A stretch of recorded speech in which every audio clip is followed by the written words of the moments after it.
Hi guys, welcome back to my YouTube channel. Now today we are going to be doing something a little different. I know that this channel is kind of primarily a makeup channel, but I have other passions under that as well. And so last week I didn't make a video for good reason.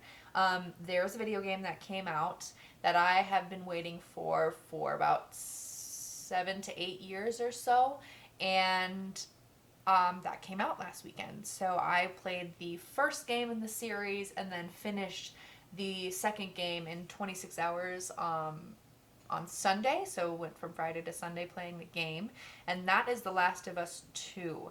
I had been waiting for this game for a long time. The first one came out on PlayStation 3 back in the day, and I have no problem with this one. I was really excited to do a review and I really wanted to talk about it because I have some quarrels with some people who have issue with this game. There was a leak that came out about a certain character that people were very upset over and couldn't let that go. And so some people returned their pre-orders. A lot of people did like YouTube videos about talking about the storyline and how it was crap. And the thing is, they didn't even play the damn game. And I really don't think that that's very fun. So I wanted to come on my platform and kind of debunk some of these arguments that people have about the game, because I really don't think they're justified. And I really enjoyed the game and saw it for what it really was. So yeah, we're going to do that today. I did my makeup, so that's partially part of my channel, but I really wanted to talk about it and kind of give the synopsis and then talk about all of these conspiracies with the game and then talk about my opinion, because that's what you do for a video game review. So thanks for being here, guys. If you like this content and you want to see more, please subscribe down below and then give me a shout out, talk to me in the comments. I'll be happy to talk to you about this game, and thanks for being here, guys. The game opens up as a part 2, where the main character Joel from the last game is explaining to Tommy, his brother, the repercussions of his choices that he had to make at the end of the last game. The last game was about Joel, his journey as a smuggler in this dystopian, zombified day and age, where he has to smuggle this young girl to a group of people who are trying to find a cure for this infection. She is someone who had been bitten previously. She was bit, but wasn't affected or afflicted by it. So people normally, if they got bit by any of these zombies or were exposed to spores, they would turn within at least 24 hours of being exposed to this infection. She was not. So obviously she is a key of some kind for humanity to begin to thrive again. In the end, Joel is told that she would have to lose her life for this cure. And due to the circumstances in the beginning of the last game, where he loses his daughter at the very beginning, because of the chaos of this infection, he saves her life. Because he grows to care for Ellie like a daughter.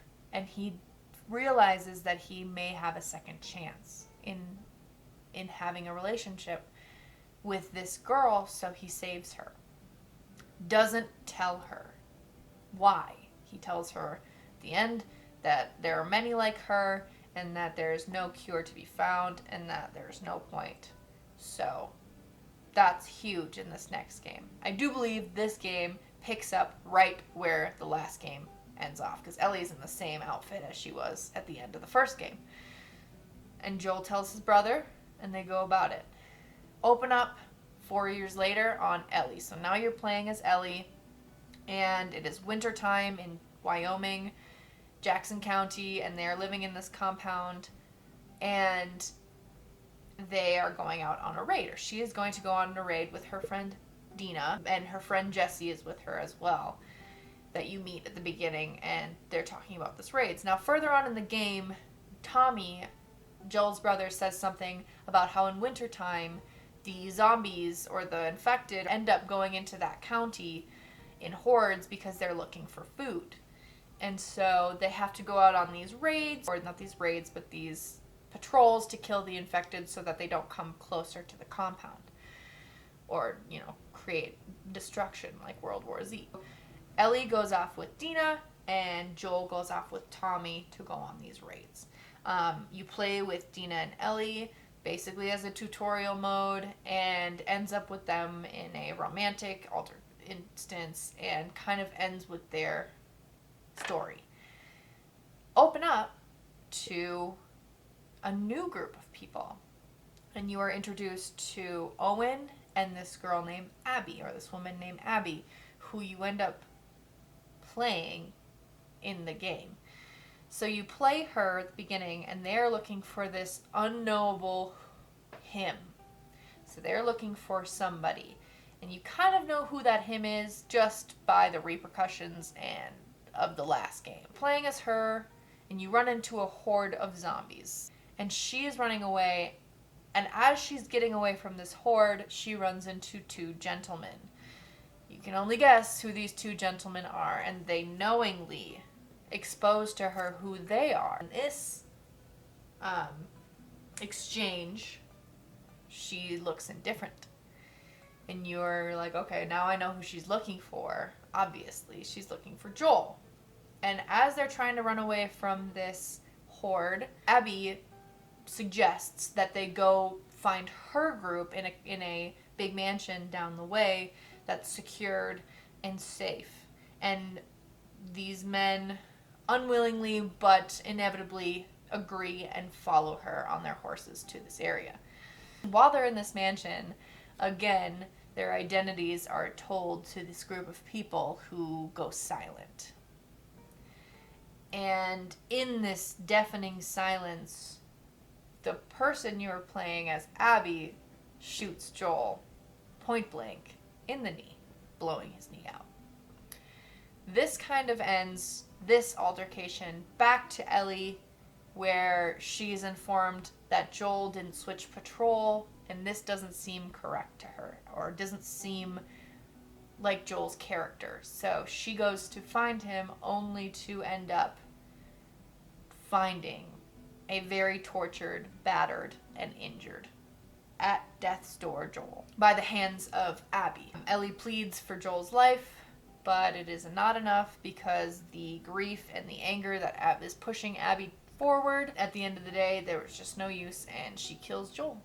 And so these two characters are dealing with the repercussions of his death.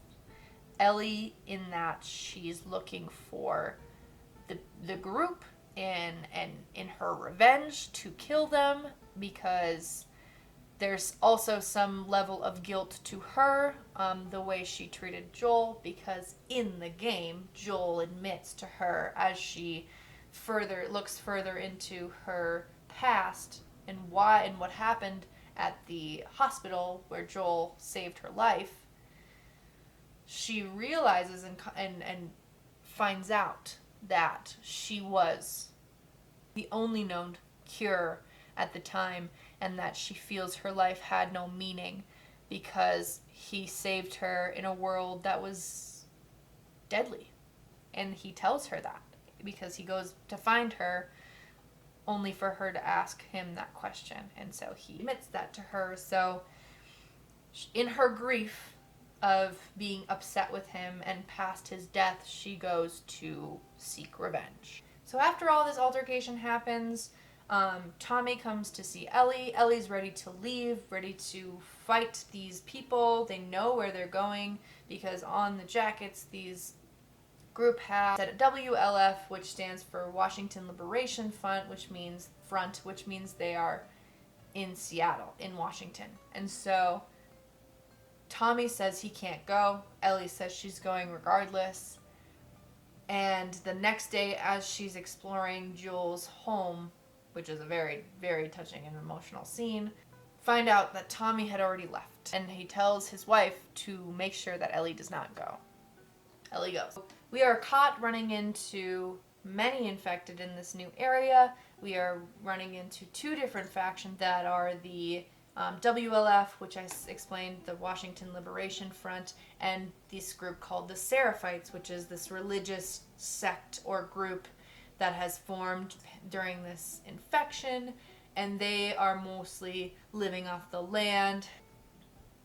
That's kind of the gist of the game. I don't want to give away too much. I know that I gave away a big one in Joel's death, but that's kind of important in telling how these characters react to what's going to happen in the rest of the game. A little background about me before I go into this.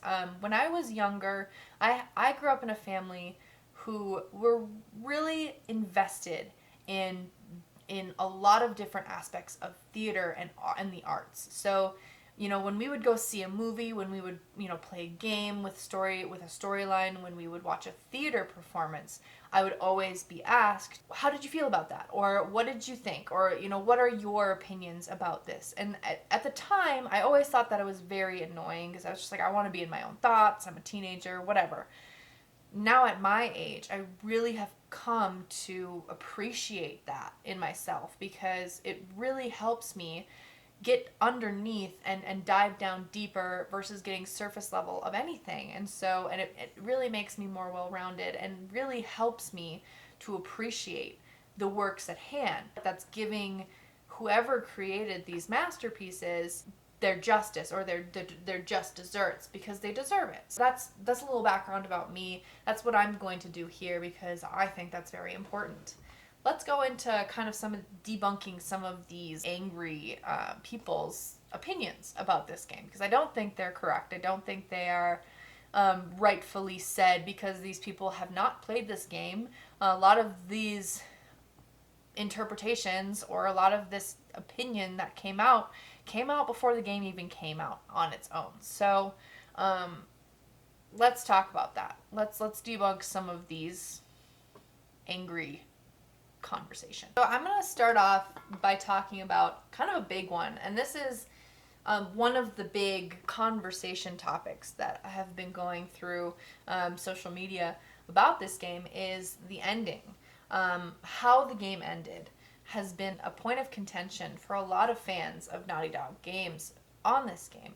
Like I said, I go deeper into these games, and before I played this game, knew what I was up against. I kind of knew Joel was going to die. I didn't look at any of the speculation. I just knew in my heart that to tell this story further, to make this a part 2, that he would have to die. And I didn't know when that was going to be. I just knew it was going to happen. Inevitably, and upsettingly, it happened.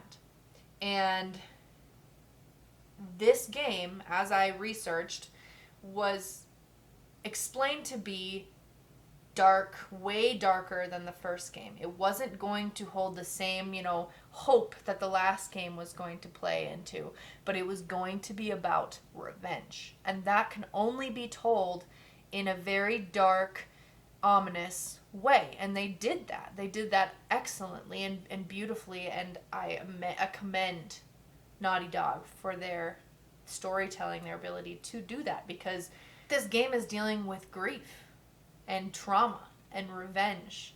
And so a lot of people hoped that by the end of the game, you would kill Abby, that she would be dead, that after killing Joel, you would get your revenge and you would feel some sort of success. And that doesn't happen. Ellie, at the end of the game, has, found her life with Dina, but can't get over Joel. She's plagued by his death constantly. She's always seeing his battered, bloody figure on the floor, and she's had nightmares about it. She's plagued by it, and she feels that the only way to find her justice and the only way to come to any sort of closure is to kill Abby. And so she goes to Santa Barbara, dismissing her old life, to go kill her, whereas she finds her in a detrimental state because she's captured. Abby is captured by this faction in Santa Barbara called the Rattlers, which is kind of like a Negan group. They're not the best people, and they're capturing people to be slaves on this compound, and it's bad. And so we find her months later, and she is in bad shape. And Ellie is like, let's do this. I've been waiting for this. We're done. We're gonna fight. And in this battle, Ellie gets the upper hand. And she is drowning Abby in the ocean. And instead of being plagued by Joel's battered, bloody, near-death figure, she sees a vision of him at peace and sitting on his porch, playing his guitar, smiling, peaceful. And she lets go. People did not like that. They did not like the fact that you didn't get your revenge. But further in that, I don't think that the game would have been justified in my eyes had she died in the end. Because throughout the game, Ellie is obviously hell-bent on revenge in killing this group of people. The people who watched her father figure being murdered. And she's angry. And she's dark. But that's really not Ellie's character. If you know Ellie from the first game, she's not an evil person by any means. She's human. And so she's plagued by every single death that she causes. Like, even Jordan, the very first kill she does was just really self-defense to save her partner, Dina. And he's one of the group. But he's killed, and she kind of shrugs that off. But in Nora and Mel and Owen, she's plagued by it. You can see it in her face. And that's what's so amazing about these games, is the reaction that Ellie has that you really have to pay attention to. When she kills these people, she doesn't like it. She doesn't find comfort in it, because every time she does, there's still images of Joel dying. There's still grief within her. It's not releasing anything in her body. So she feels that Abby's the one that's the final straw that's going to make her forget. And as she's at this point of almost killing this person she's tried to kill the entire game, she finds release before even doing the deed. And she gives up. She's done. I feel like her grief has run its course, and it wasn't really ever super hardcore hell-bent set in her to do this. She just was angry. It was her way to heal from trauma. What people are angry about is that she didn't do it, but like, what I want to say is, this isn't your grief. You may be really upset by what happens to Joel. I knew it was coming, and I cried for 20 minutes after it happened. I was distraught. It was like losing a family member. But I don't think some people were able to let that go, and they really put their own emotion and their own grief into the acts that they do at the end or during the game, versus realizing that this is Ellie's story. This is Ellie's grief. You are playing someone whose character is not your own. So you may have wanted to kill Abby in the end, and you don't know that, because I think about this all the time. If you are in a dystopian universe with zombies, who are you? Are you going to be who you are now? Or are you going to be some, evil Negan type character who ruthlessly kills people, but with purpose? It's just a dynamic you have to think about. And so even though you're absolutely upset and distraught over losing Joel, it's not your story.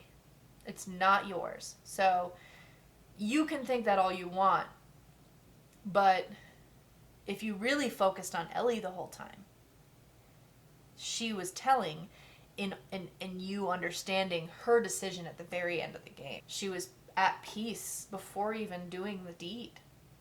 So, she just needed to kind of have that closure in seeing her again, I think. Another thing is, I was playing with my friend a decent amount of the time, and at the beginning of the game, kind of throughout, he told me that, he thought it was fine, but he couldn't get on board with the characters. Like, he couldn't find any redeeming qualities in them. It was hard for him to get close to these characters, and I didn't feel that way. I think a lot of people cannot get over Joel's death. I really understand why that would be something that people are going through, but at the same time, I came to that conclusion before I played the game. So I let myself grieve before I even touched a controller to play the game, and grieve in the moment and move on. Like I've said, this is a part 2. This is a different story. And if they didn't kill Joel off, then it wouldn't have been successful. That's just fan servicey, you know?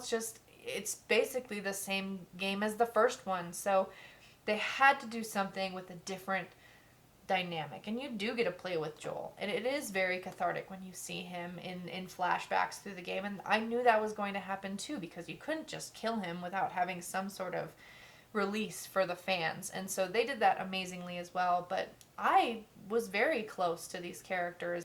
Ellie's transformation and Ellie's journey was amazing, as was Abby's. When you play as Abby, a lot of people are mad at that you have to play as Joel's killer, but you also find out why she does what she does, and who she is as a character, and her humanity is challenged as well. So I didn't have that issue. So I understand why other people would have that issue, but I really didn't. I got close to the characters, and it helped me really understand a lot more to the storyline. Another thing fans of the game, of the first game, are really mad about is the fact that Joel reveals himself to this group of people. He first reveals himself to Abby, and then reveals himself to this group of people.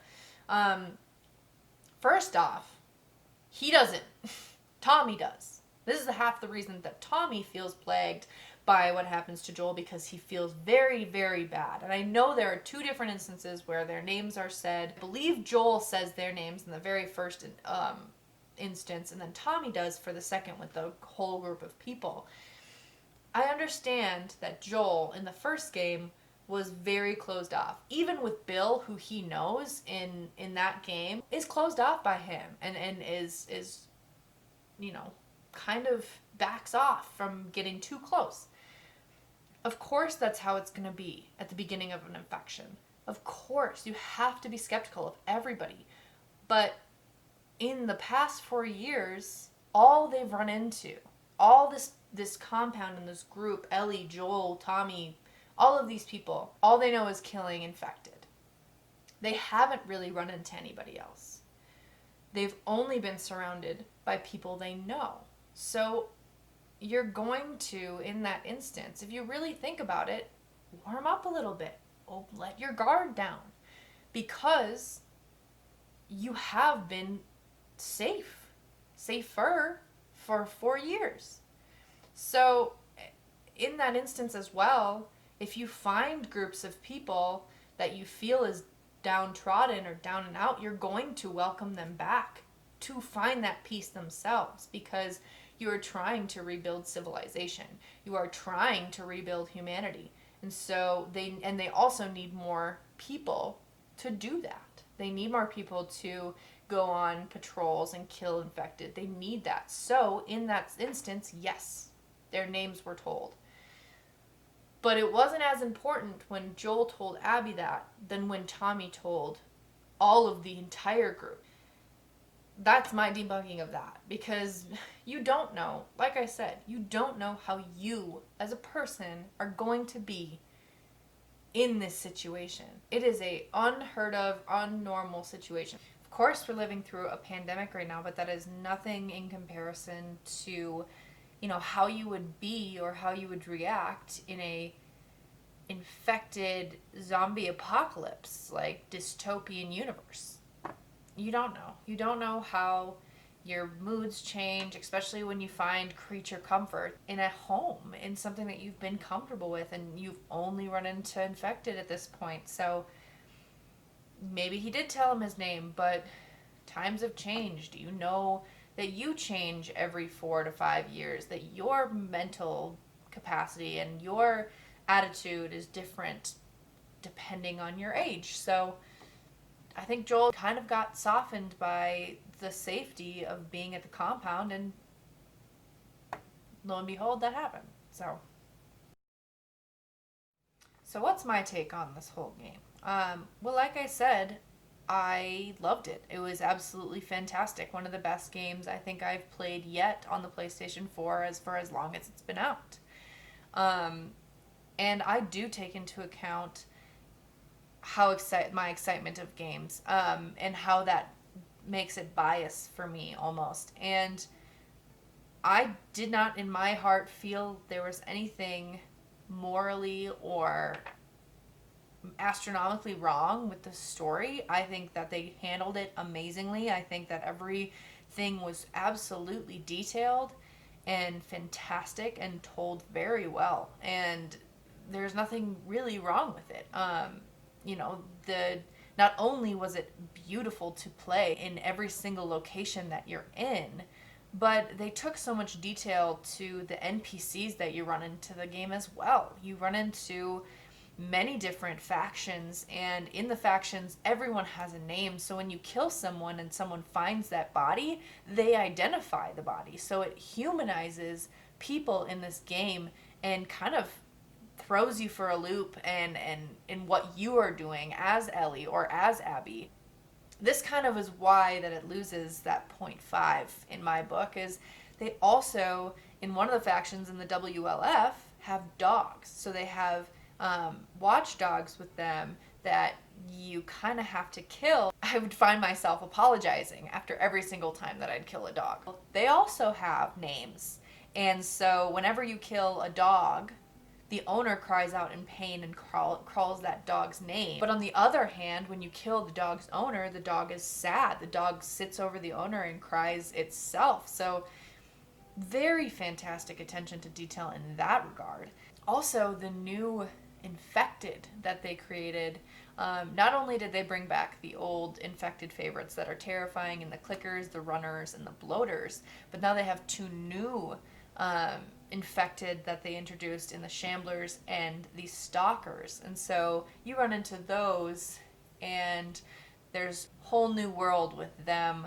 The stalkers are these little skinny, very far along infected that you can't detect. Like, there's a detection system in the game that you can hear all the infected, and you can't hear these ones. So when they're running around, they will alert all the rest of the infected to you and get you. And then the shamblers are just like these big fat loafy tanks that have weird pustules all over their backs, and so whenever you kill them, they explode into this big explosion of acid, and so when you walk through it, you can hear the acid and you can hear it affecting your skin. I only really wanted to play the game in my headphones because not only was it visually amazing, but the sound quality and the sound effect made it 10 times more terrifying in the clickers and everything. And then the undertone of the guitar music and everything is it's just so well done, and I have no complaints. The two complaints that I would have would be the dogs, because I don't ever want to actively have to kill a dog, and Naughty Dog explained that you didn't have to do that, but I was like, yeah, you do, because if you don't, they're gonna go after you no matter what. So, but then the other thing that I'm going to kind of dock it for is the repetitiveness of killing humans. Not the infected, and we'll get into that, but the humans, it seemed like continuous, and at the end, I really just wanted to run and gun. I didn't want to be sneaky anymore with them. So I kind of like gave up on that aspect, because to me, it just seemed like it was overdone and overblown. But with the infected, I really didn't think that was the case, because every time you would encounter infected inside anything, so like outdoors would be kind of similar to the human experience, but like inside there would be a different experience and different infected in this area. And there's one in particular where you're going down this building as Abby. Well, it's this completely infected building that nobody has touched and nobody has been into. So it's just overgrown with fungus and infection. And every level is a different, horrifying experience with these infected. And it was amazingly done, amazingly executed, and really successful. And so, it would be a continuation of continuing to kill people and then the killing of dogs. But that's it. I really didn't have any bad things to think about it because I really went in depth into this game and loved it. Loved it so much. Naughty Dog really did something with it. Would I have liked to play with Joel more than I did? Yes, I would have, because he was everything in the first game, but he ran his course as a character. Like, we got the emotional baggage from him out of the first game. We got that emotion, we felt that, and something big needed to happen to be able to push this part 2 along further. So I think that was very important in the creation of this game, and I think Naughty Dog did that amazingly. So no problems with that. I think that they did an amazing job. So that's my opinion. Anyway, but thank you for watching this, guys. I know, like I said, this was different than a makeup tutorial or anything, but I have other passions, and when good games come out, I really want to talk to some people about it, because I think that's another important part of who I am as a person, because I have other passions, and video games are another way for me to find peace and find deeper meaning and really kind of push myself along as a human being, because there was a lot to unfold. And thank you for watching. Thank you for being here and listening to me, guys. If you like this content, please comment down below, let me know, or subscribe, like I said, because I'm more than happy to continue to play video games. So just let me know if you like this content, but I was really passionate about this and really wanted to talk about it to you guys. So thanks for watching, and be looking out for my next video. Thanks, guys.